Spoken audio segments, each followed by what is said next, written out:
राम राम मंडळी, काय मग कसं आहे, बरं आहे का? तर मी श्रेया, स्वागत आहे तुमचं आजच्या ब्लॉगमध्ये. तर आम्ही चाललो आहे NSSच्या कॅम्पला. तर इथून पुढचे 7 दिवस तुमच्याशी शेअर करण्याचा मी पुरेपूर प्रयत्न करेन. बघू जमलं तर. आणि आजचा दिवस कसा जातो तेही तुमच्याशी शेअर करते. ब्लॉग नक्की बघा आणि सबस्क्राईब करायला विसरू नका.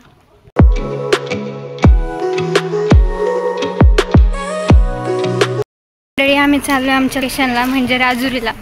तर आता आम्ही बसमध्ये बसायला चाललो आहे. तर बघू शकता कशी सगळी एक्साइटेड आहेत. फर्स्ट टाइम आहे आमचं सगळ्यांचं NSS कॅम्प. तर बघूया पुढे काय काय होतं आहे.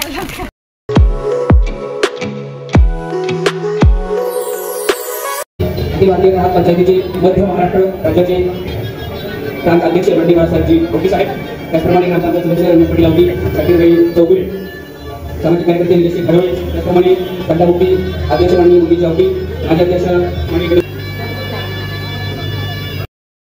नारळ या ठिकाणी चर्चा होत आहे. पुण्याचे एकदा सर्व मान्यवर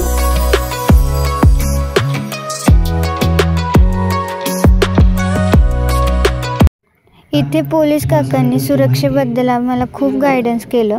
जागृती म्हणजे काय, तुमच्याकडे असलेले जे गुण आहेत ते झोपले इस्मास आपण त्वरित हॉस्पिटलमध्ये घेऊन जावे, जेणेकरून अपघातात जखमी झालेल्या इस्माची प्राण वाचवण्यास मदत होईल.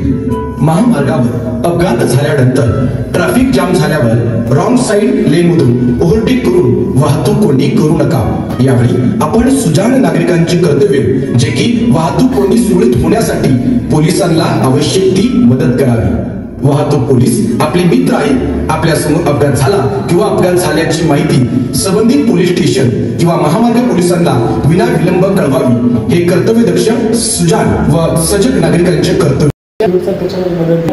त्यासाठी सुद्धा आपण निश्चितपणे येणाऱ्या काळामध्ये प्रयत्न करायचा. म्हणून या 2-3 दिवसाच्या कॅम्पमध्ये आपल्याला त्याच्यामध्ये महत्त्वाचं काम पूर्ण करायचं आहे. आणखी महत्त्वाची गोष्ट, मंडळी आम्ही उत्तम प्रकारचं जेवण घेऊन बसलोय निवांत. तुम्ही जेवला का? पोटभर. आमचं जेवण झालंय, आता आम्ही बसलो, ब्रेक घेतलाय. बघूया आता पुढचा कार्यक्रम काय. त्यानंतर इथे ग्रुप्स बनवायचं काम चालू होतं.